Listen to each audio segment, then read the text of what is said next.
সরকারের দায়িত্ব, কমিশনের দায়িত্ব, কারণ এটা তারা জাতির কাছে ওয়াদাবদ্ধ যে তারা একটা রিফর্মস করবে বাংলাদেশে। সুতরাং আমরা আশা করি তারা তাদের ওয়াদা বাস্তবায়নের জন্য এখনই উদ্যোগী হবে। এইটাই তো আর একটা বিষয়, ওয়াদার পক্ষের কথা। যারা ওয়াদা করছে আমরা রিফর্ম করবো, গভর্নমেন্ট তারাও যদি আইনি ভিত্তি না দেয় তাহলে তো ওয়াদা পর্ব শুরু হয়ে গেছে।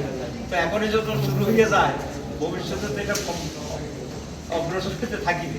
দুনিয়া আপনারা দেখবেন উচ্চ পকেট হচ্ছে একটা ব্যালেন্স অফ অথরিটি, ঠিক আছে, এটা ব্যালেন্স অফ অথরিটি। আর মূল ইনিশিয়েশন হচ্ছে লোয়ার পার্টে। যেমন লোয়ার যদি কোনো আপনার আইন তৈরি হয় এটা উচ্চপক্ষে পাঠাতে হয় এবং উচ্চপক্ষ সেখানে এটা ব্যালেন্স তৈরি করে, ঠিক আছে। আমরা মনে করি যে এবং আইন তৈরির প্রয়োজন ফিল করলে উচ্চপক্ষ তারা নিম্নপক্ষকে এই বিষয়ে তারা মত দিতে পারে।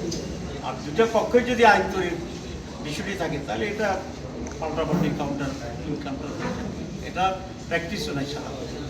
It's not the full authorised কোনো বডি না, it's a complementary supplementary guideline এবং কন্ট্রোলিং একটা বডি, যাতে করে আমাদের এই জন্য উচ্চপক্ষ এবং নিম্নপক্ষের যে চরিত্রগত কিছু ডিফারেন্স আছে এটা ক্লিয়ার হয়ে গেলে আরেক কথা।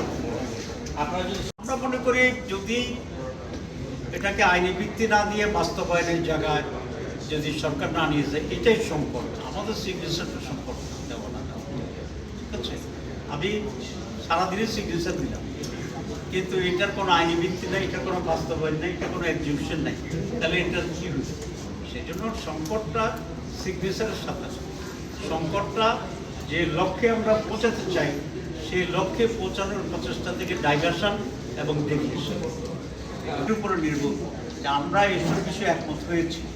এটা স্বাক্ষর দিলেও দেওয়া যায় না, দিলেও না যায়, এটা তো আমি বলেছি। এটা তো একমত হওয়ার ইস্যু না, একমত হইয়া বাস্তবায়ন করে বাস্তবায়ন পর্যন্ত না গেলে আমি সাদা কাগজে কতগুলো সাইন দিলাম, স্বাক্ষর দিয়ে দিলাম, এটা কোনো বেনিফিট। হ্যাঁ ভাই, কালকে আপনি এখনো তারা তাদের কাছ থেকে কি আলোচনা করেছে ডেফিনিট কোনো ডিসিশন আমাদেরকে জানাননি। আমরা এটার জন্য ওয়েট করছি।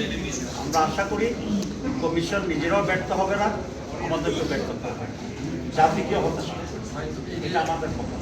নীতি দিলে তো এখন থেকে শুরু হবে এবং যেগুলো আরো পরে করতে গেলে এটা পরে করবে, কিন্তু এখন থেকেই যেগুলো করা সম্ভব সেটা করতে হবে। সবচেয়ে বড় হচ্ছে আগামীতে নির্বাচন আছে, যে পার্লামেন্টে করবে আমরা বলতেছি, পার্লামেন্টে অবশ্যই রেটিফাই করতে হবে।